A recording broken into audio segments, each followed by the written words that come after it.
bimbadhare purita venunada gopa gopi jana madhya samsta Govinda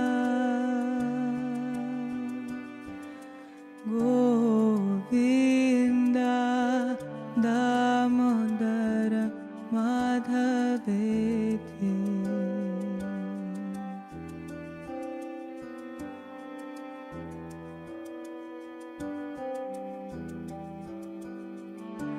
Gopi Jana Hlada Karavrajesha Gochara Naranya Krita Pravesha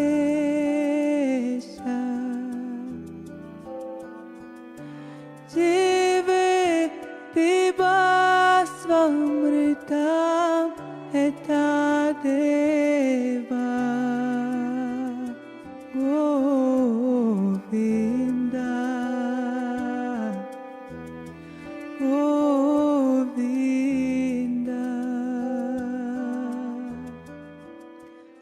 Hare Krishna, our Kartik Parikrama 2019 is taking us to many beautiful places in Sri Vrindavan dham. Of course, in Vrindavan everything's beautiful because it's transcendental, even the flies.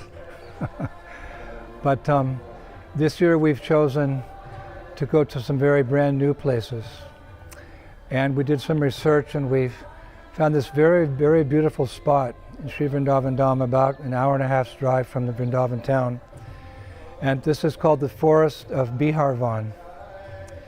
It's not one of the main 12 forests of Vrindavan, but it's a very important forest actually. Biharvan means the forest of enjoyment. And this is a very secluded place where Radha Krishna come and they have very confidential pastimes in the kunjas, the groves of Vrindavan. Vishwanath Chakravarti Thakur describes that Krishna's Rasa Leela pastimes, they take place all over Vrindavan. If you travel around Vrindavan, you'll see these Rasa Stalis, these little platforms that the inhabitants of Vrindavan, they make for Radha and Krishna and the gopis to dance on. You see those everywhere, but Vishwanath Chakravarti Thakur says here in Biharvan, you don't see many of those Rasa Stalis because this is a place where Radha and Krishna come and engage in very confidential pastimes in the bowers of Braj. And by the Lord's grace, that transcendental beauty has been maintained here by the residents, the inhabitants of this area.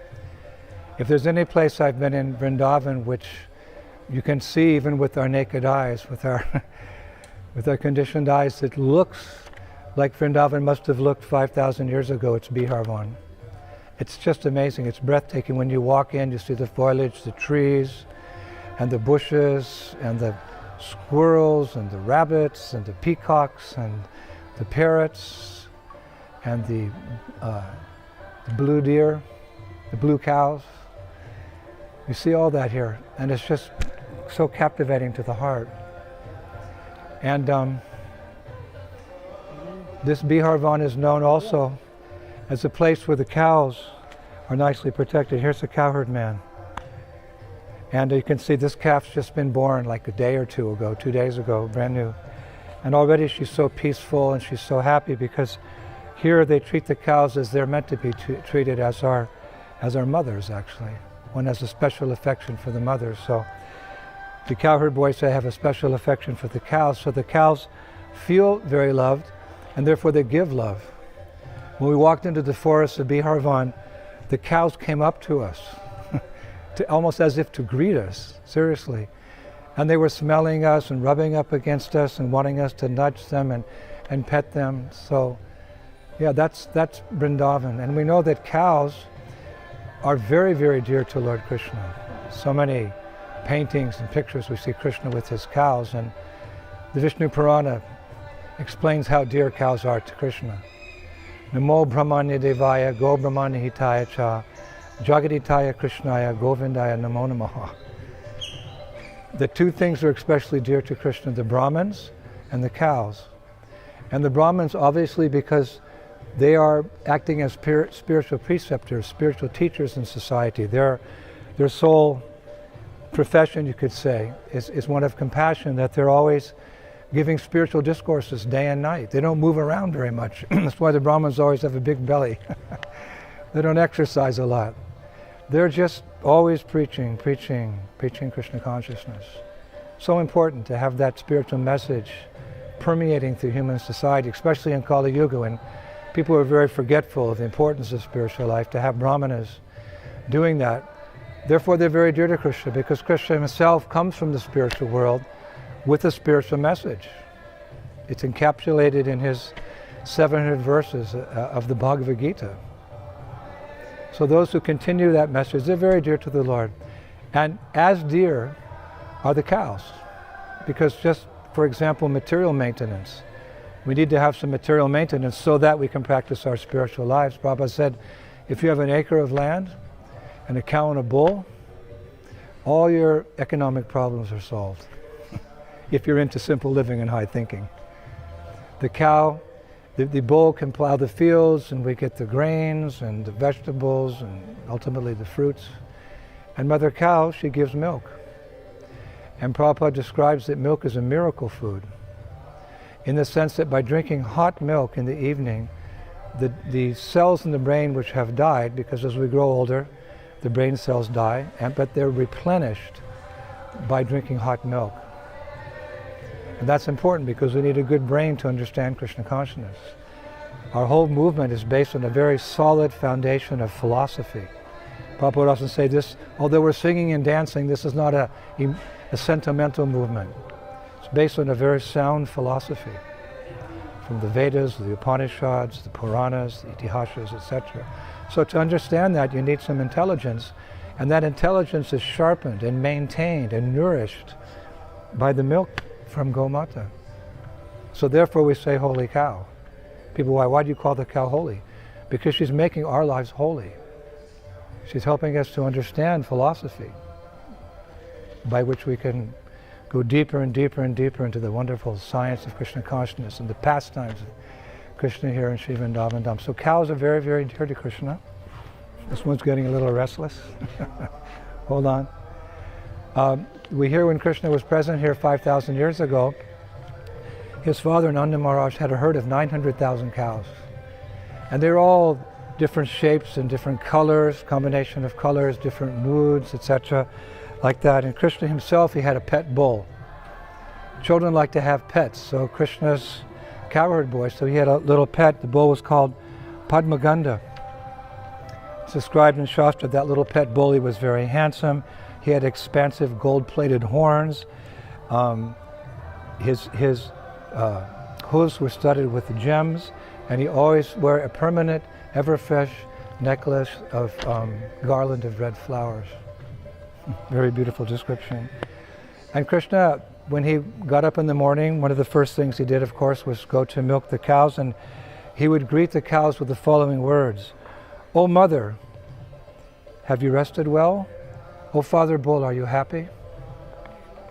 Then he'd call out the names of the cows.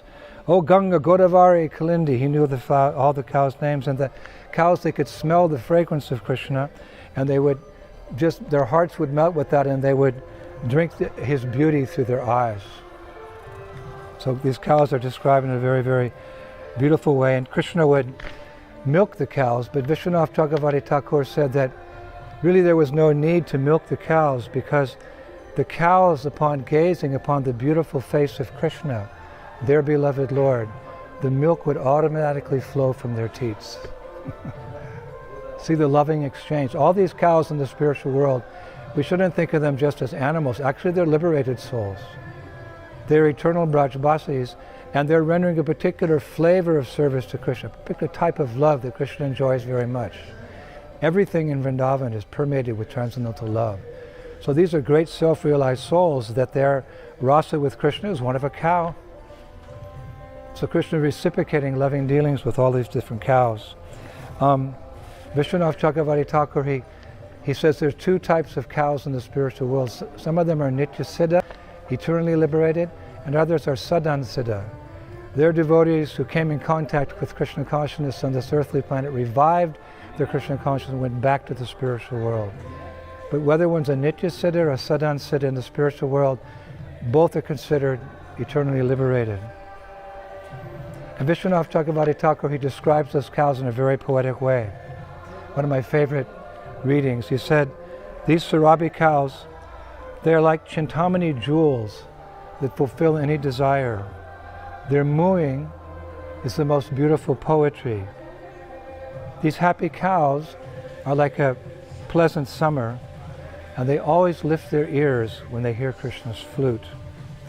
And they wander the earth in Gokul pastimes. As they wander the earth in Gokul pastimes, they resemble the bubbles of the milk ocean, the chuckles of Lord Shiva, and the infant children of moonlight. So our understanding comes from the acharyas. We understand things through Guru, Shastra, and Sadhu. So this understanding, we're beginning to realize it in our hearts. And like Krishna loves the cows, we also love the cows, not only for our material maintenance, but because they're such loving animals. They're beautiful. I heard Prabhupada say one time, just to look at a cow makes the mind peaceful. So here at Biharvan, besides all the Nikunja pastimes of Radha and Krishna, they're maintaining a beautiful Goshala. And they say that these cows here at Biharvan, in this Goshala, they're a strain of the original cows of Nanda Baba's Goshala. They haven't been mixed with other cows in different parts of India.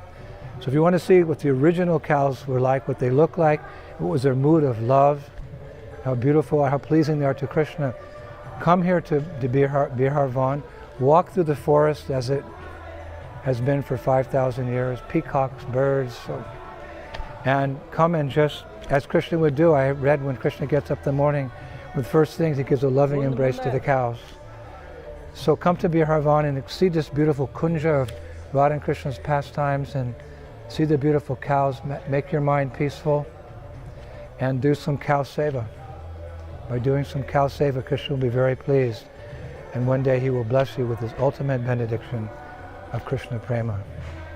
Biharvan ki, Gomata ki, Shri Prabhupada ki, Go Premanandi, Jai Jai Si Radhe Sham. Govinda, Govinda,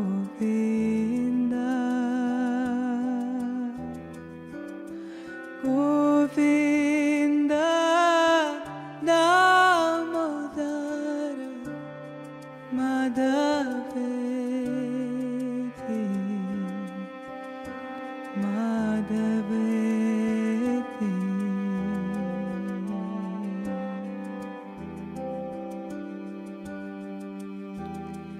Madhaveti, Govinda, Govinda, Damodara, Madhaveti,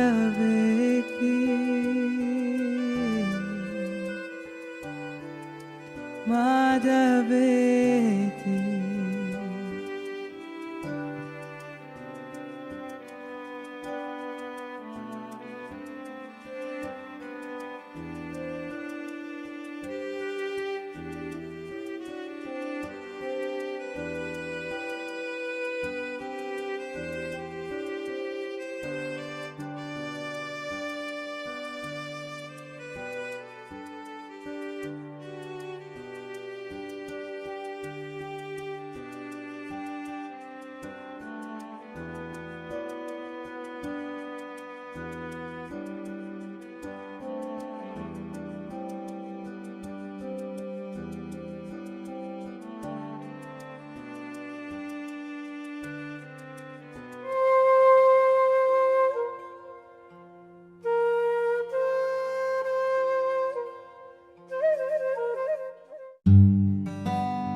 Krishna, Hare Krishna, Krishna Krishna, Hare Hare,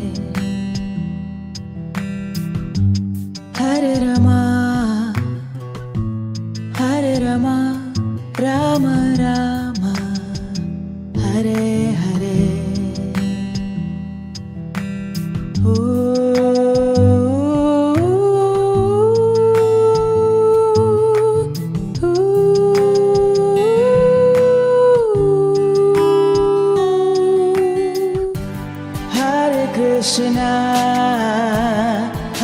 Krishna, Krishna Krishna, Hare Hare,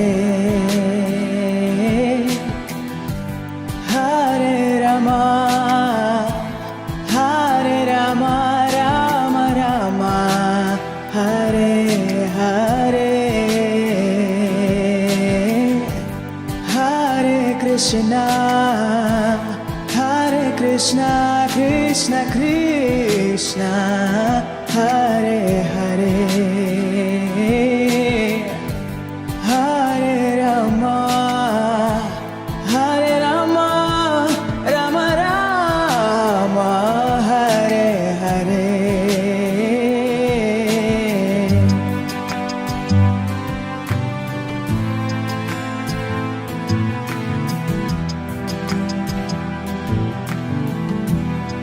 Hare Krishna. Today our Kartik Parikrama party had the good fortune to visit two Leela stans, two holy places here in Vrindavan dham. One was Yavat and the other is Kadamba. Yavat is famous as one of the places that Sri Mati Radharani lived. First, she appeared in Raval, and then her family moved to Varshana when she was a little older, and then when she got married to Abhimanyu, who, by the way, is described by the Acharyas as the shadow of Krishna. She moved to the ancestral home of Abhimanyu.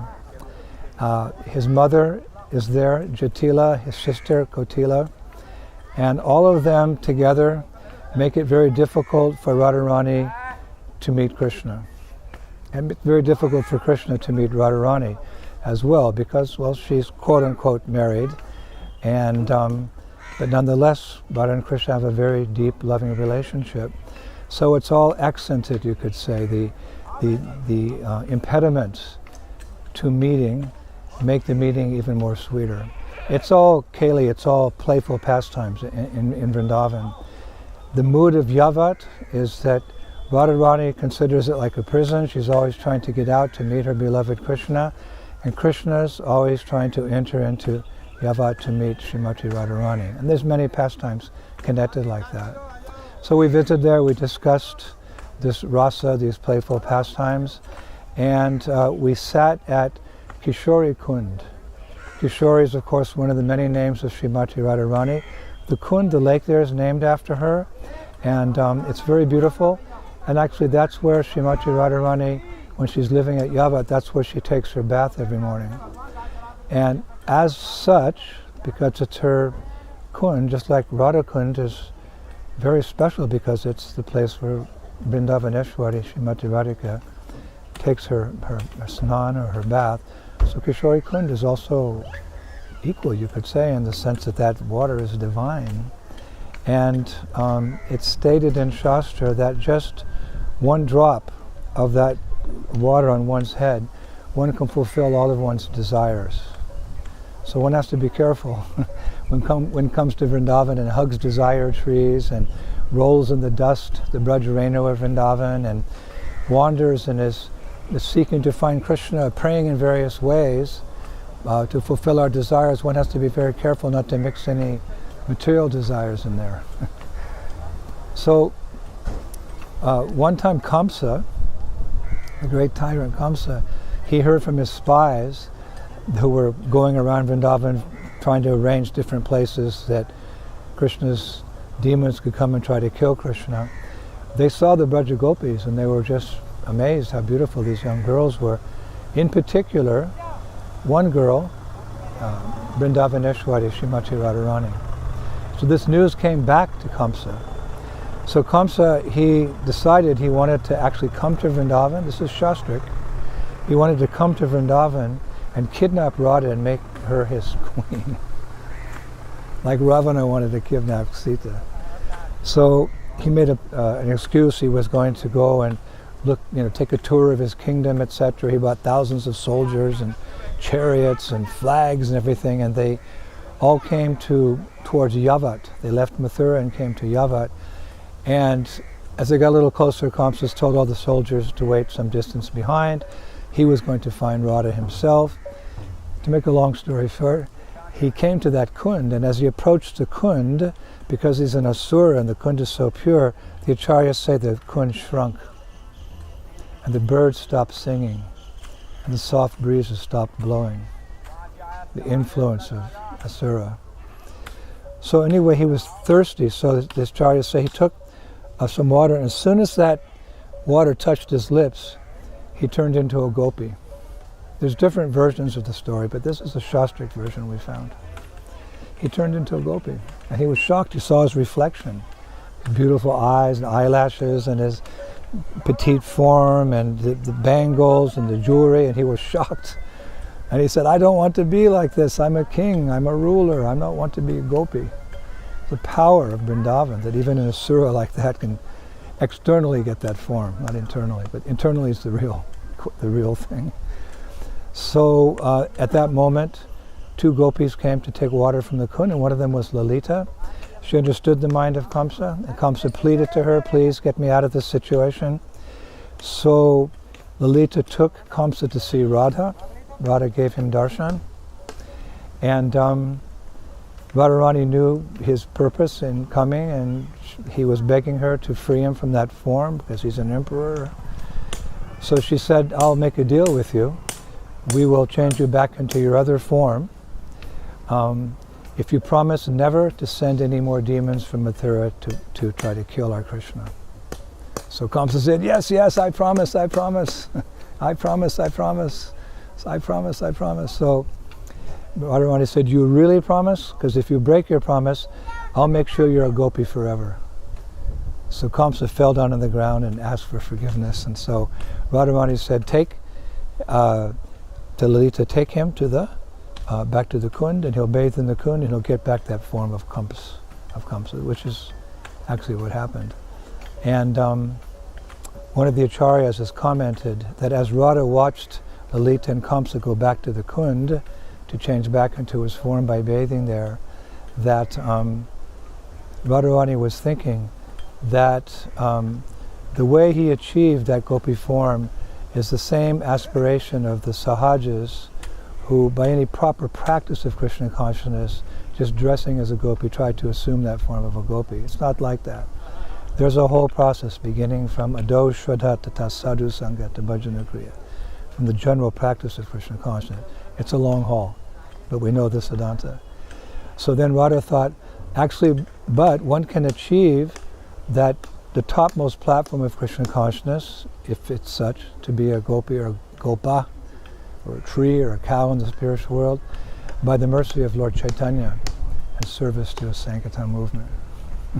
I thought that was a very nice ending. So we put the water on our head, and I begged to become a good disciple, nothing more, nothing less, because all we are made of really is Prabhupada's mercy.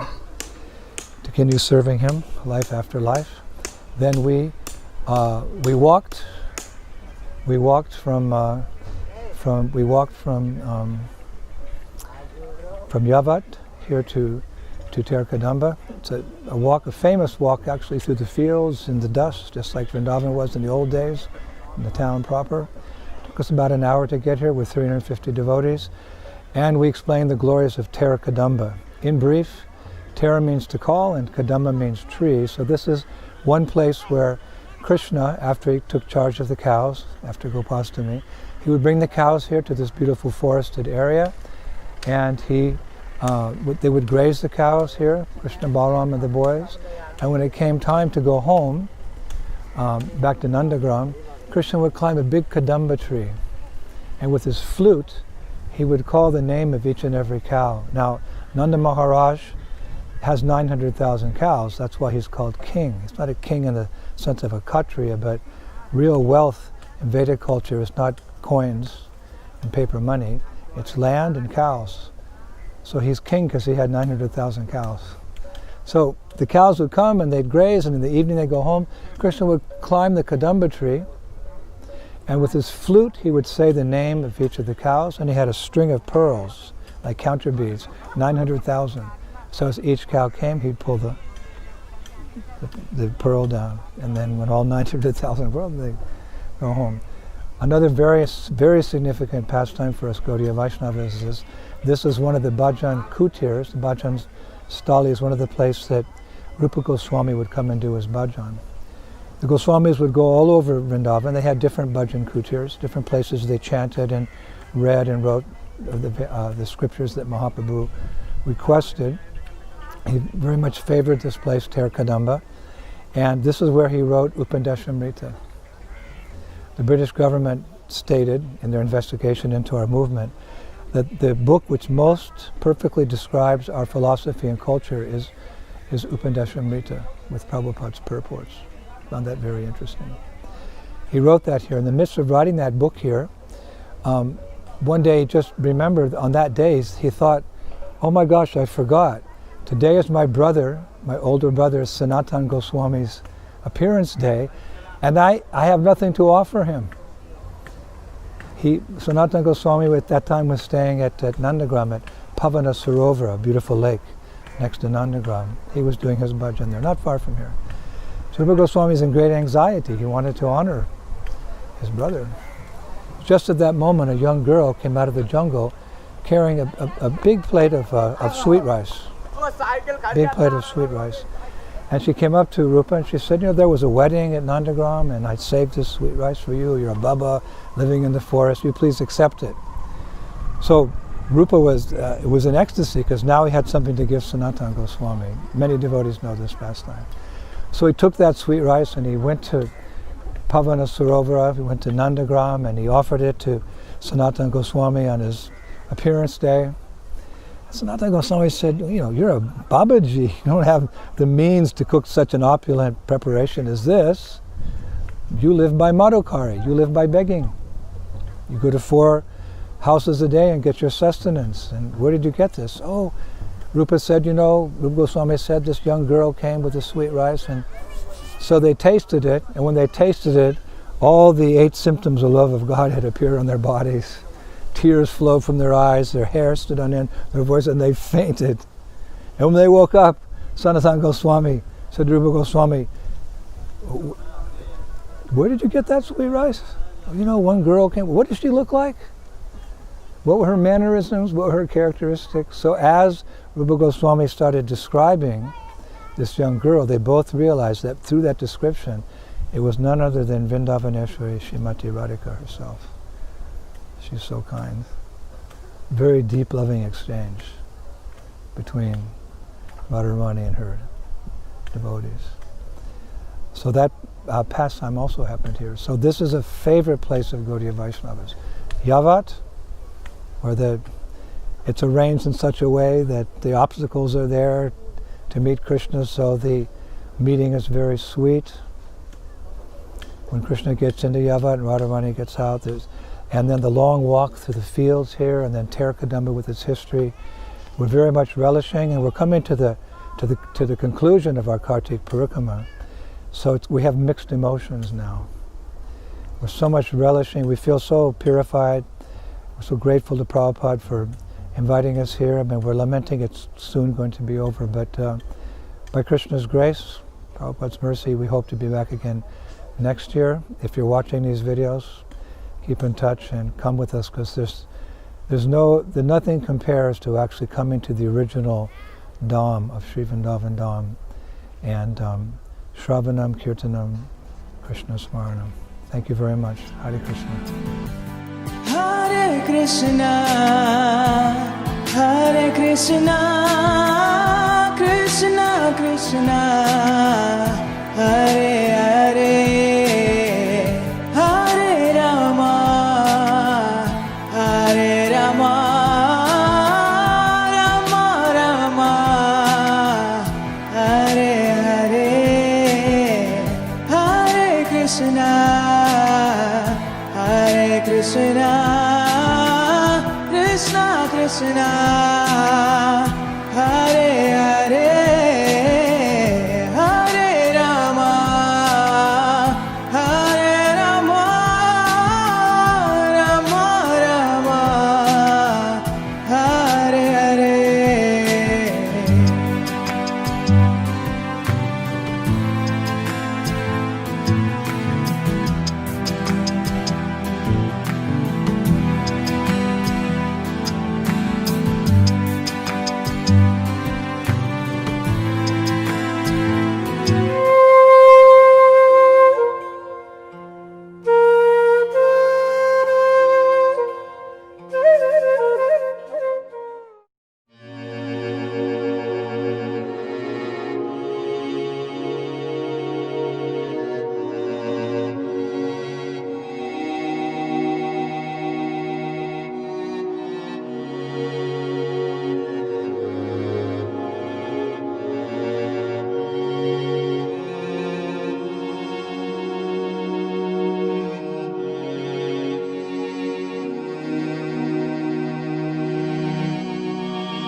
Hare Krishna.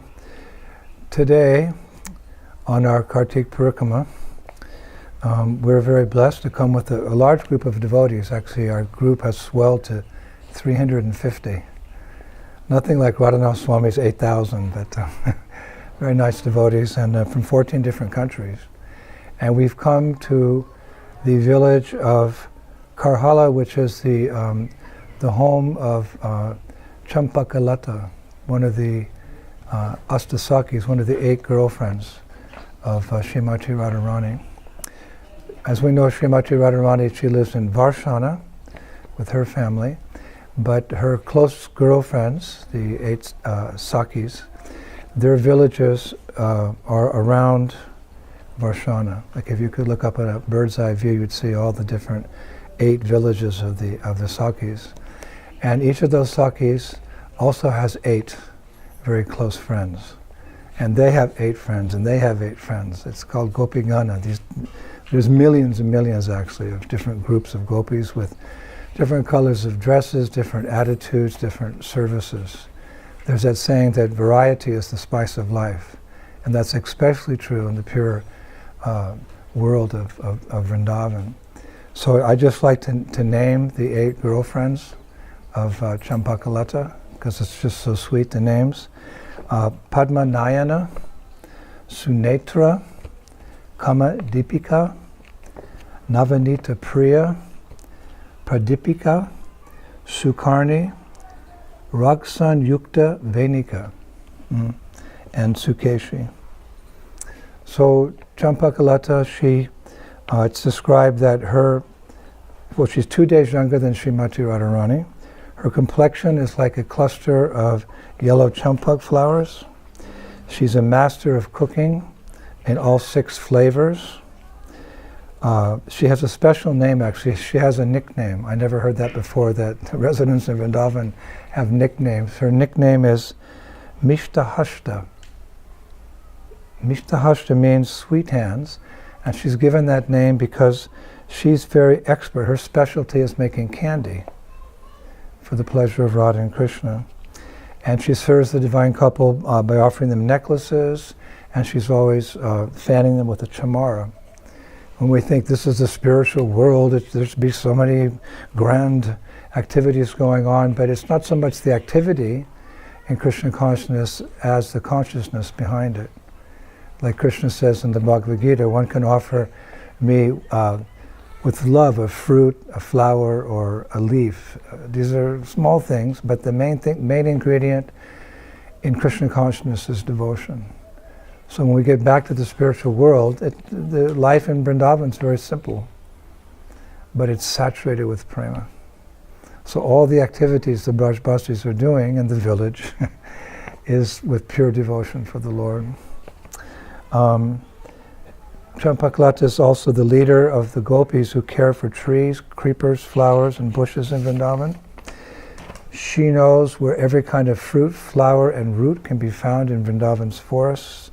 And her particular grove, because each of the Sakis, they have their different groves, which they take care of, and where they meet their beloved Krishna. Her grove is on the banks of Prahlad Khund, and everything there is the color of molten gold.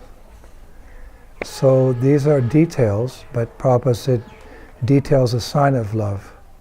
And these details are very captivating. This is why we fall in love with Krishna consciousness, because we have all these beautiful details of the spiritual world. And yes, this is her village, so we've come here praying for her mercy.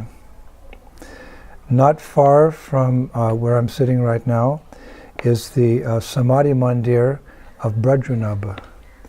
Bradranab is the great-grandson of Krishna, and he was a king, actually. He served as king of this area. And after the departure of Lord Krishna, which is not something that Vaishnavas generally like to talk about, but after the Lord's departure from this world back to the spiritual world, we can just imagine the separation that the residents of Vrindavan were feeling for Krishna. Because the nature of Krishna conscious love is that Krishna's devotees, they love Krishna more than anyone's ever been loved before. And that love increasing ad infinitum. So when you lose something, you feel that separation, the intensity of that separation according to the amount of attachment you had. So we can hardly imagine how the residents of Vrindavan felt when Krishna left. Mahaprabhu, Chaitanya Mahaprabhu, has given us a little understanding in his Shikshastra compares. O Govinda, feeling your separation, I'm considering a moment to be like 12 years and more, and tears are flowing from my eyes like torrents of rain. So Vrajanab came up with a nice idea because nobody could do anything. They were just devastated. So he came up with the idea, which is an integral part of our Gaudiya Vaishnava tradition, and that is that he established deities of Krishna and Balaram and also Vrindadevi in different parts of Vrindavan to mitigate the suffering of the Brajbasis, because as we know, the deity of Krishna is not different than Krishna himself.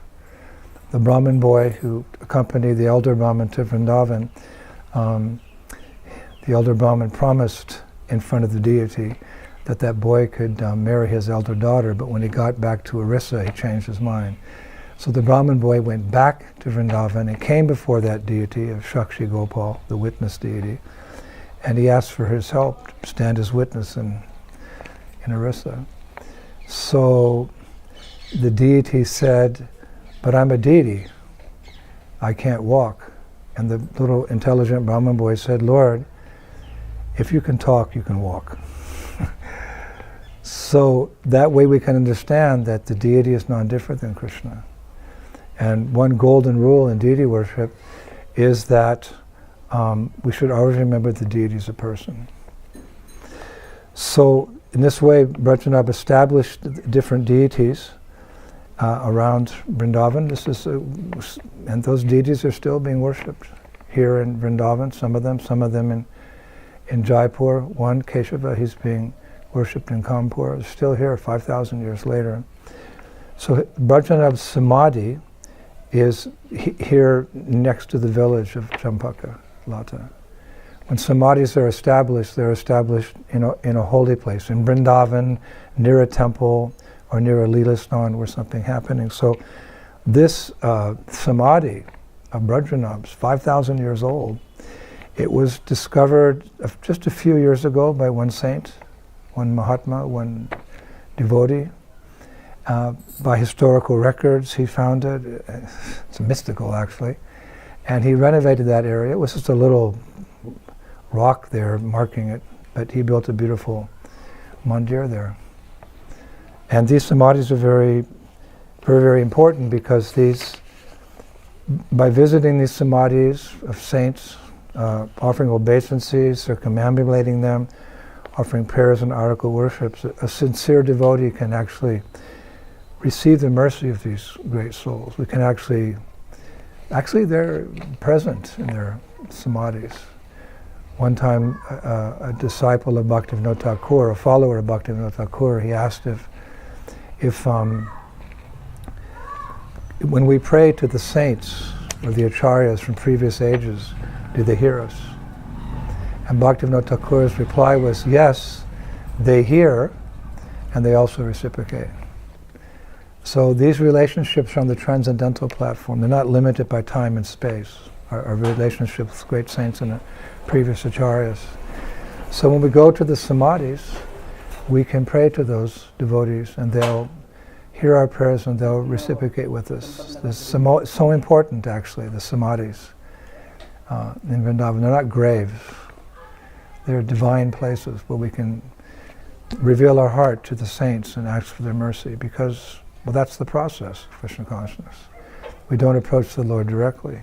Krishna says, one who says he's my devotee is not my devotee, but one who's the devotee of my devotee, he's my devotee. So when you come to Vrindavan, we go to the temples, we go to the Leela Snans, but we must also visit the samadhis.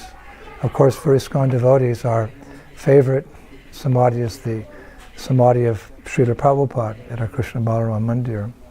And myself personally, when I come to Vrindavan, I try to come every year, but when I come and then I go, my first stop is Srila Prabhupada's Samadhi, where I make a report of my yearly, what I've done that year, my annual report of my devotional service. This is how we keep in touch. So, yes, like this, Bhaktivinoda Thakur stated that there's an intimate connection to remembering our great saints and attaining eternal residence in Vrindavan. Every devotee's desire is to eventually live in Vrindavan eternally. That's where our home is. And remembering the saints is integral to achieving that goal. I'll just read a brief paragraph. In Gita Vale, Bhaktivinoda Thakur states, you should all remember Srila Kavikanda Purna and all his family members, who are all sincere servants of Lord Chaitanya Mahaprabhu.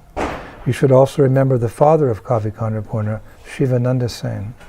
Always remember all those Vaishnavas who strictly follow the path of Srila Rupa Goswami and who are absorbed in bhajan. If you actually want residence in the land of Braja, then you must remember all the Vaishnavas who are followers of Srila Rupa Goswami. So we've come here to take darshan of Champakaleta, to walk in the dust, the Braj of this holy place, to pray for her mercy.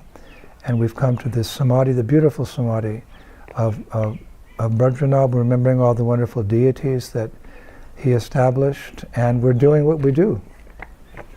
And this is what we do as Hare Krishna devotees. Shravanam, Kirtanam, Vishnu Smaranam. We hear and chant about Krishna and we remember him, and that's particularly potent when we come to the Dham. It's said that the results of one's activities here, devotional activities, are magnified 1,000 times. So we take advantage, and that's particularly true in the month of Kartik. senior devotees are speaking, our Badahari Prabhu is leading us in kirtan, and we're relishing and relishing and relishing, and our hope against hope is to one time in the future, one day become a Brajabasi and take our good fortune back to our countries and bring people back to this transcendental abode, this playground of God. Champakaleta ki, Vrajanab ki, Gaur Bhaktivinoda ki, Goloka Vrindavan dham ki, Srila Prabhupada ki, Hare Krishna.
Hare Krishna, dear devotees. Today, our Parikrama party has come to a very special part of Vrindavan. We've come to Varshana. Actually, before we walk up the sacred hill of Varshana, we're visiting the village of Chitradevi called Chiksoli. Many devotees know that Srimati Radharani, the Lord's eternal consort, she has a group of girlfriends who assist her in many ways. They're called Sakhis. If you go to Mayapur, our big Mayapur temple, you'll see beautiful Radha Madhava on the altar, and on either side are 4 assistants of Srimati Radharani, the Sakhis. And one of those Sakhis is Chitradevi. The Sakhis are around the age of Srimati Radharani. They're, you could say, 9, 10 years of age. And each of those Sakhis has a group of helpers called Manjaris. They're much younger, 6 or 7, or maybe even younger than that. But these are Krishna's girlfriends. And each of these 8 Sakhis, they have their villages surrounding Varshana. The history of Varshana is very interesting. Actually, it goes way, way back. Actually, it's eternal, but the pastime is such that towards the end of Satya Yuga, Lord Brahma was thinking that he'd like to be part of the pastimes of Lord Krishna when he came in his Swayam Bhagavan, when it came in his original form at the end of Dwapara Yuga.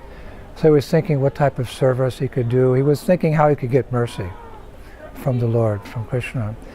So he performed great penances and great austerities to get the boon that at the end of Dwapara Yuga, when Krishna came, he could be a hill in Vrindavan. Why would someone want to become a hill? We have many spiritual desires. We think, I'd like to be a pujari, I'd like to be a Sankirtan devotee, I'd like to be a cook and cook for the Lord and for the devotees. Brahma wanted to be a hill. The reason he wanted to be a hill is because he was thinking, if I'm a hill, then I'll get the mercy of Krishna and Srimati Radharani, the gopis and the cowherd boys. Their soft pink lotus feet will traverse on my head. What greater benediction could you want than to have the dust of the feet of devotees or the Lord himself on your head? So he prayed like that, and that desire was fulfilled. This is the beauty of Krishna consciousness. Our material desires may or may not be fulfilled, but our spiritual desires, if they're sincere, in due course of time, the Lord will fulfill them so that we can serve him to our heart's content. So in Dwapara Yuga, at the end of Dwapara Yuga, when Krishna appeared, Brahma became a hill. Specifically, he became, like you could say, there was the hill, but there were 4 parts of that hill, rises in those hills. And one of those rises is called Varshana. And that is the eternal home of King Vrishabhanu and Kirtida Sundari, who are the illustrious parents of Vrindavaneshwari Srimati Radharani. They lived there in a palace, that family. We know that Radharani was born in Raval, but when Krishna moved from Gokul to Nandagram, when he was a little older boy, Radharani's parents moved from Raval to Varshana. And the name or the word Varshana has a wonderful meaning. Vishwanath Chakravarti Thakur describes it means a shower of bliss. Varshana is a constant shower of bliss because of the presence of Srimati Radharani's transcendental form, her attributes, her service, her mood of loving service to Krishna. That place is called Varshana because of that constant flow of bliss. And Radharani has that name as well. Varshana Rani, the queen of Varshana. So many of her childhood pastimes took place there. She and her girlfriends would roam the wooded areas around there, like young girls do in a playful way. When they had service to do, to take the milk products from where they were being made, milking the cows, they'd take them to the market. Sometimes Krishna would come with his friends and he would stop them and he would tax them, the Dan Gati pastimes. We think of Dan Gati as a place at Govardhan, but there's many Dan Gati pastimes. It's one of the main pastimes at Vrindavan. That took place all over Varshana. And there's a beautiful temple on the top of the hill of Varshana.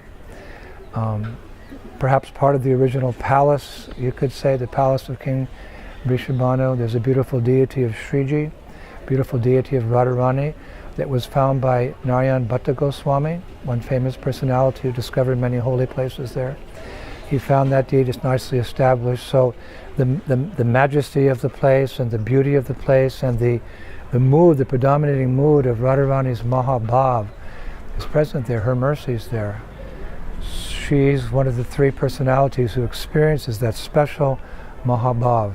Radharani, Lord Chaitanya, and Madhavinda Puri. So devotees who want to serve Krishna, who want to serve Radha and Krishna, they go to Varshana and they pray to her because she has so much love and devotion for Krishna, the topmost love and devotion for Krishna. She's in charge of devotion. So if we want to serve Krishna, which means with devotion, we pray to her to please accept our devotion, and you offer to Krishna or tell Krishna about us. One time Prabhupada said, Srimati Radharani is in charge of devotion, so even if she sees her on this earthly planet, one devotee is just joining the temple and wants to serve Krishna. She whispers to Krishna, my dear beloved, there's a devotee on the earth planet or somewhere in the creation who is aspiring for you. Please accept that service. That's how merciful Vrindavaneshwari is. She's so exalted, but she's so compassionate. So we're here today at Varshana begging for her mercy to be proper devotees of the Lord, to be trained in devotional service. Actually, we pray like that every day. Hare Krishna, Krishna Krishna, Hare Hare, Hare Rama, Rama Rama, Hare Hare. My dear Lord, my dear energy of the Lord, Prabhupada translates that. My dear Radharani, Ladini Shakti, please engage me in your loving devotional service. So we're starting here today in the village of Chitradevi.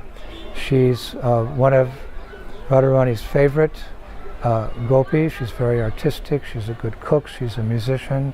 So many ways she serves, so we're coming to take shelter of her. Servant of the servant of the servant of the servant of Krishna. This is the secret of devotional service. In the material world, you don't want to be anybody's servant, generally, because you get exploited. But in Krishna consciousness, we want to be the servant. It's our nature to be the servant. And if we're at the bottom of the pile, we get the most mercy, because Vaishnavas are very compassionate. So we're starting here. We'll come back again and again throughout our lives visiting different villages, but you'll see in this video, this is a very, very beautiful village, and our group is full of very many beautiful devotees seeking the mercy of the Lord through the medium of Hare Katha, Krishna Katha, chanting Hare Krishna, taking prasadam, and walking up the mountain of Varshana to the top and then back down to the bottom where we'll take prasadam, which is the natural course of activities when you come to this abode of bliss. Vrindavaneshwari Srimati Radharani ki, Shri Shri Radhasham Sundar ki, Shri Prabhupada ki, Gokul Dham ki, Goloka Dham ki, back home, back to Godhead ki. Hare Krishna. Shama Shama Shisha Jai Radhe Jai Radhe Radhe Shama Shama Shisha Jai Radhe Jaya Jaya Madhava Daite Radhe Jaya Jaya Madhava Daite Vrishabhanu Dadhi Navashashilekhe Lalita Sakhi Gunaramita Vishakhe Radhe Jaya Jaya Madhava Daite Radhe Jaya Jaya Madhava Daite Karunam Kuru Mai Karuna Bharite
Hare Krishna, Krishna Krishna, Hare Hare, Hare Rama, Rama Rama, Hare Hare, Hare Krishna, Krishna Krishna, Hare Hare, Hare Rama,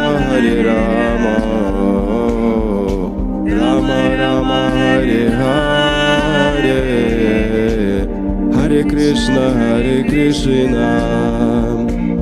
Krishna Krishna, Hare Hare, Hare Rama, Rama Rama, Hare Hare, Hare Krishna, Krishna Krishna, Hare Hare, Hare Rama, Rama Rama, Hare Hare.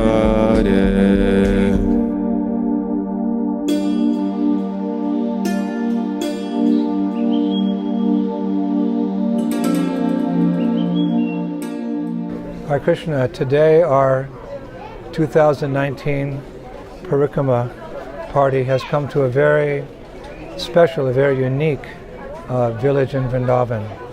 I'm not sure that many ISKCON devotees know about this place. Perhaps the Vrajanab Parikrama party comes here, I'm not sure, but this is certainly a very, very unique place. This is the village of Fellain. It's a good hour-and-a-half drive from Vrindavan proper. This is the place where the Brajabasis honor the faith, the devotion, and the love of Prahlad Maharaj. It's interesting. We know that Prahlad Maharaj is a Vaikunthavasi. He's a devotee of Lord Nrsingadev, and he resides eternally in Vaikuntha with Lord Nrsingadev. We know the mood in Vaikuntha in general is one of Aishwarya Bhav, or one of awe and reverence. And the topmost planet in the spiritual world is Goloka Vrindavan, where there's the spontaneous love of the residents of Vrindavan for Lord Krishna. They wrestle with Krishna, they dance with Krishna, they eat with Krishna, etc. So it's interesting that the residents of Vrindavan here, in Gokul Vrindavan, they have so much appreciation for Prahlad Maharaj. Again, it's because Prahlad Maharaj's love and devotion and surrender to the Lord, to Vishnu, or to Krishna specifically, to Lord Nrsingadev. And they honor Prahlad Maharaj once a year here in this town. There's a big ceremony where they remember the pastime of the sister of Hiranyakashipu. Her name was Holika.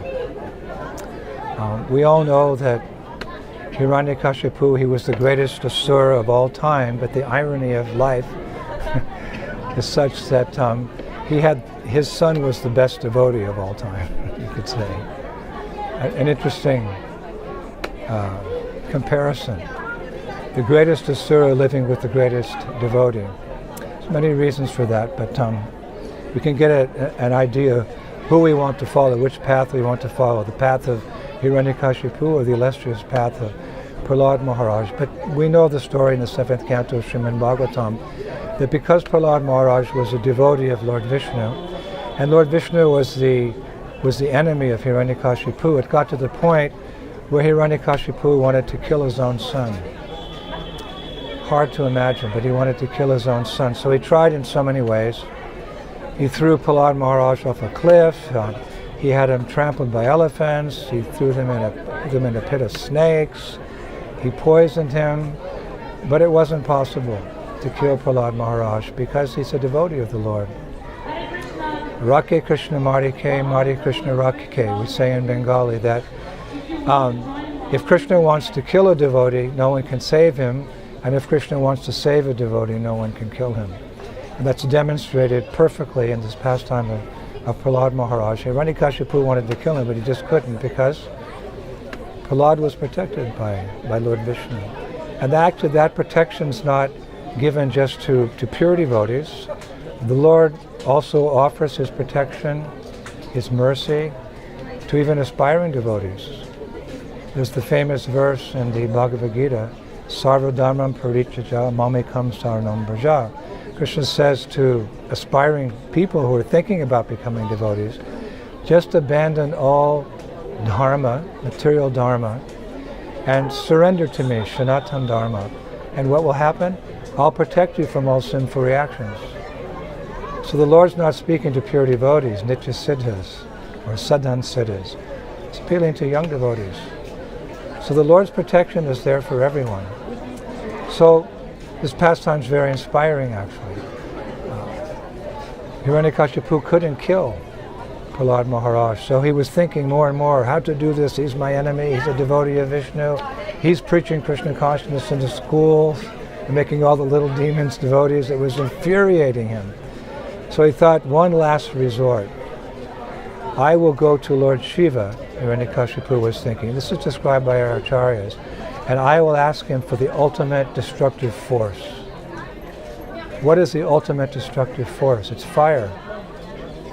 At the time of devastation, when the creation is a partial devastation, you could say there's a devastation and it happens again and again. Creation, destruction, etc. Lord Shiva, to destroy the cosmos, he does a special dance. And he has a drum. We've seen this drum in India, the Shiva Bhaktas have it. Makes a noise like that. He dances with this drum, and so much friction is created, everything's destroyed by fire. So Hiranyakashipu, he went to Lord Shiva and he asked, can I borrow that ultimate destructive force, that fire, the fire of annihilation, the time of annihilation? And Lord Shiva is Ashutosh, he's easily pleased and easily displeased. He has this thankless task of giving boons to the demons. So he borrowed that force, that fire. And Hiranyakashipu, he built a funeral pyre. He put a wooden chair on top of that funeral pyre. And he called for Prahlad, who was in chains. Then he called for his sister, Holika. Hiranyakashipu has a sister. She's as sinister as her brother. The DNA. She was a Rakshashi. And he asked her to sit on top of the funeral pyre on the chair with Prahlad on her lap. And he would light the funeral pyre with this fire of annihilation. So someone may question, what's he putting his sister on the funeral pyre? Blood is thicker than water. Our family members are very dear to us. But Holika also had a benediction, just as Hiranyakashipu had a benediction from Lord Brahma. By dint of his austerities, he became very powerful. So his sister also went to Lord Brahma, and she got a benediction by her penances and austerities that she could never be burned by fire. Interesting benediction. That's what she wanted. So, to make sure that Prahlad wouldn't escape from the funeral pyre, Hiranyakashipu had Holika sit on top of the fire in the chair, and that Prahlad would sit there and she'd hold him. And he'd light the fire and Prahlad would be finished. So that happened. A huge crowd assembled. Different asuras assembled to watch with joy how a Vaishnava was being punished. Hiranyakashipu lit the fire. It was so bright no one could look. Just like when an atomic bomb goes off. No one can look, it's too bright. And it took a long time, several weeks, for the fire to burn. Everyone was waiting to see Holika skip away from the fire at the end. And Prahlad burned to ashes. When the fire calmed down and the people opened their eyes, it was Prahlad Maharaj skipping away from the fire with that Gurukul tune. Hare Krishna, Krishna Krishna, Hare Hare, Hare Rama, Hare Rama, Rama Rama, Hare Hare. Some devotees say that's the Gurukul tune. The kids in the Gurukul like that tune. Skipping away. Holika was burned to ashes. Everyone's wondering what happened. But our acharyas, they explain that the boon that Holika received from Lord Brahma, she could never be burnt by fire. It was cancelled because of Vaishnava Aparat. Not just Vaishnava Aparat, but Vaishnava Aparat to a devotee of the character of Prahlad Maharaj, who's one of the 12 Mahajans. Such a sweet devotee with so much faith in Krishna, so much love for Krishna. The boon was cancelled. There's many things to be learned by one singular pastime. Many things, different angles we can study and speak about and benefit from. So this is a warning. Don't commit Vaishnava aparat. If we see a fault in a devotee, it's not surprising. We've been in this material world for a long time, so some contamination may remain. But nothing inauspicious can remain for very long in the presence of Sri Krishna's holy name. Kaler dosha nidhe rajan astika mahaguna kirtana deva krishnasya mukta sangha paramaja. This is the most inauspicious of all ages. Even if you want to be a good person, you're forced to be bad by bad association. So everyone may come with some dirt in the heart, but we should have faith that by chanting Hare Krishna, Cheto Darpana Marjanam, and rather we should focus on that devotee's good qualities. So because of that offense to Prahlad Maharaj, the boon was cancelled and she was burned to her crisp. So the people of Braj, they appreciate faith in Krishna. One's advancement in Krishna consciousness can be understood by how much faith one has in Guru and Gauranga. That faith is earned by association, taking prasadam, chanting the holy names, and serving the mission of one's spiritual master, serving the mission of Srila Prabhupada, our founder Acharya in this world. So the Brajabasis, they always appreciate that shraddha, that faith, which brings forth prema, or brings forth love. So they really appreciate Prahlad Maharaj. He's a Vaikunthavasi, but they very much appreciate that faith and surrender. So here in this particular village of Fellain, they reenact that pastime every year. I came here a few months ago to see if this would be a good place for our parikrama, and that funeral pyre had burned down a couple of days before. It was still smoldering, and there were the ashes of Holika. And people were still speaking about Prahlad Maharaj. So they reenact that. And Shastra actually says, Vishwanath Chakravarti Thakur says that this pastime of Nrsingadev happened in deliverance of Prahlad Maharaj happened in Satya Yuga. So he said, when Krishna came into Pura Yuga, he so much appreciates the love of his devotee Prahlad Maharaj that Krishna himself would come every year to this village when he was present on this planet to honor the love and faith of his devotion, of his devotee Prahlad Maharaj. It's amazing. Krishna would come when he was on this planet. So we come. Also, we're not being, at this moment at least, our movement's not being persecuted like that, thrown to the feet of elements, thrown off of cliffs, poisoned, but we have enemies. We have enemies within. In the Gita, Krishna says, within the heart is lust, anger, and greed, and they are the gates to hell.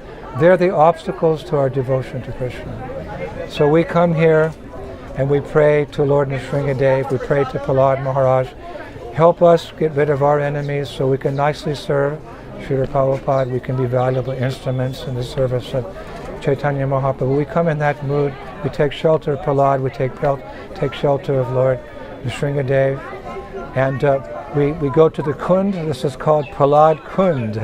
There's so many amazing Khunds with, Brajabasi names. This is one Khund called Prahlad Khund. We come here and take the water on our head and pray for that protection. And pray for the faith and the love and the devotion that Prahlad Maharaj had for Lord Nrsingadev. Nrsingadev is present here in Vrindavan in Nanda Bhavan, with the house of Nanda Baba, where Krishna lived as a little boy. There's a deity of Prahlad Maharaj. There's a deity of Prahlad Maharaj in the center of Vrindavan. There's a deity of Lord Nrsingadev in the center of Vrindavan. A deity of Nrsingadev in Nanda Bhavan, a deity of Nrsingadev in the center of Vrindavan, and there's a deity of Nrsingadev in the southern point of Govardhan Hill. So Nrsingadev is appreciated by the Brajabasis.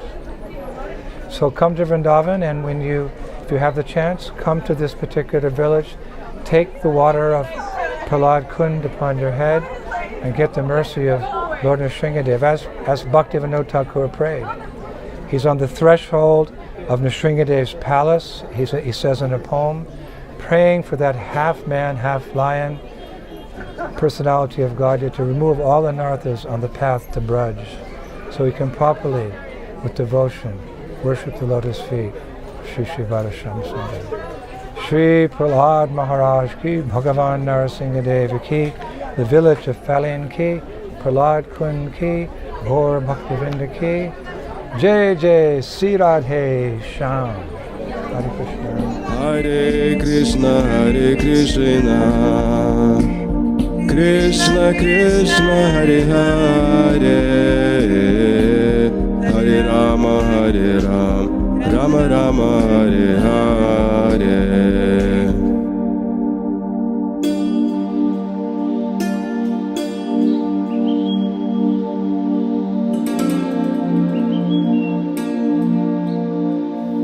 Hare Krishna, Krishna Krishna, Hare Hare, Hare Rama, Hare Rama, Rama Rama, Hare Hare. Hare Krishna, Krishna Krishna, Hare Hare, Hare Rama, Hare Rama, Rama Rama, Hare Hare.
Radhe Radhe बोलो, वृंदावन में Dolo.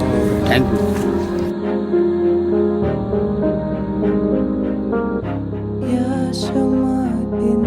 यशोमतिनंदना व्रजबरनगरा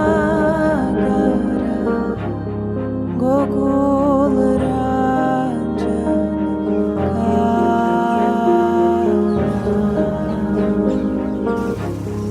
यशोमतिनंदना व्रजबरनगरा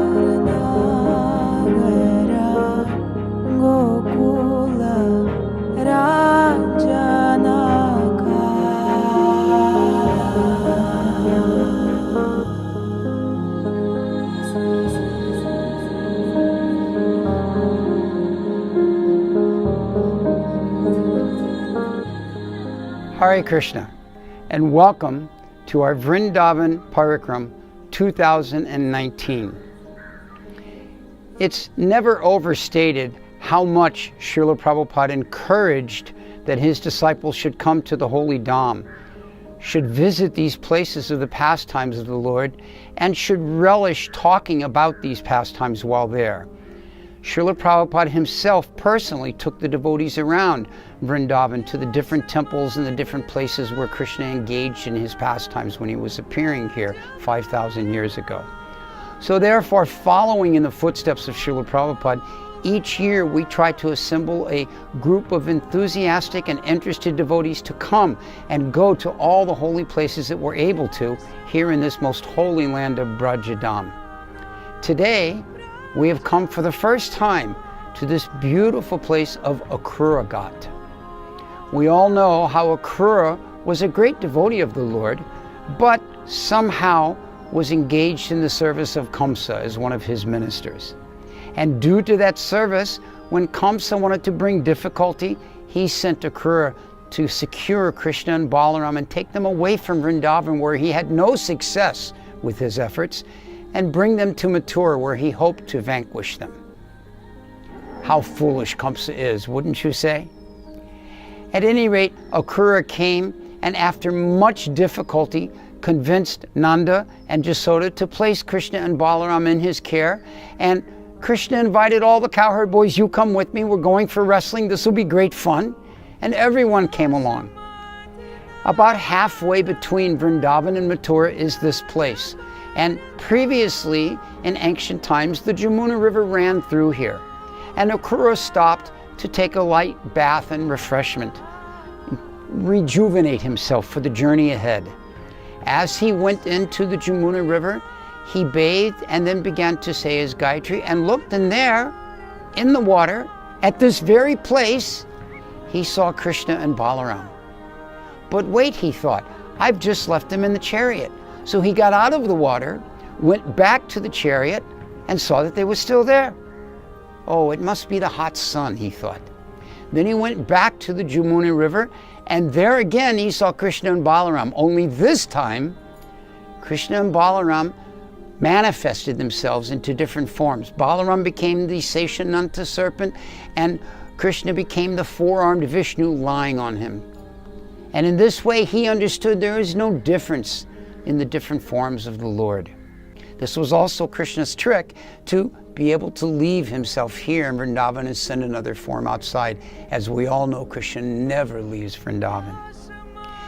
500 years ago, when Sri Chaitanya Mahaprabhu came to this holy land of Vrindavan in its very undeveloped state, he would stay here at Akrura Ghat under a famous banyan tree and sleep there at night. Then during the day, he would go into Vrindavan itself to the Imtali tree and sit there and do his bhajan and his japa. And then visiting the different forests around Vrindavan, he would return here to Akrura Ghat to spend his evenings. So in both Krishna Lila and Gaura Lila, we find this is a very important place of pilgrimage. If one goes to this ancient banyan tree, which is actually a kalpavriksha tree, and prays for enthusiasm and inspiration in the process of devotional service, all such desires are easily granted here. Just as Akrura was able to get that vision of the Lord at this exact place. Of course, Srila Prabhupada's encouragement for us to come to the Dham was not to come as a tourist. Sometimes you see devotees, they come and they spend most of their time in Loi Bazaar or going this place and that place with the wrong attitude. Actually, the real mood of the devotee when they come to Vrindavan is as a beggar, begging for the mercy of the Lord, begging for service to the Vaishnavas, and begging for service to the very Dham itself. This is the secret of actually relishing the benefits of coming to the Dham. During the month of Kartik, so many activities are glorified, and one of the most glorified activities is to visit the Dham. Srila Prabhupada, of course, was aware of all of these things, and this is why he encouraged us. Because by doing these activities, we become enlivened, we become rejuvenated, and then we're able to go back to our service in the western part of the world, whether it's in Europe or Russia or South America or America itself. all of these different places and continue on with that inspiration we get from visiting the Holy Dham. This was Srila Prabhupada's plan when we would come to have parikrams. So in this way, we're trying very seriously to take up this mood that Prabhupada encouraged us. Under the direction of Indradyumna Swami and Bhattacharya Prabhus, we go to all of these different holy places and try to embrace the mood of that place, listen to some pastimes that took place there, and then take those pastimes in our heart, both as something we can share with others when we return to our preaching place, and as something that will inspire us for the coming year until we can return back here again. So this is a place not many ISKCON devotees know about or come to, but it is a wonderfully quiet place. The surrounding village is very undeveloped, much like the old times that many of us remember Vrindavan being. So we've been very happy to come here, and we ask that you join us at each of the places we go to over this next month as we do our Braj Mandala Vrindavan Parikram 2019. Jai Srila Prabhupada, Hare Krishna.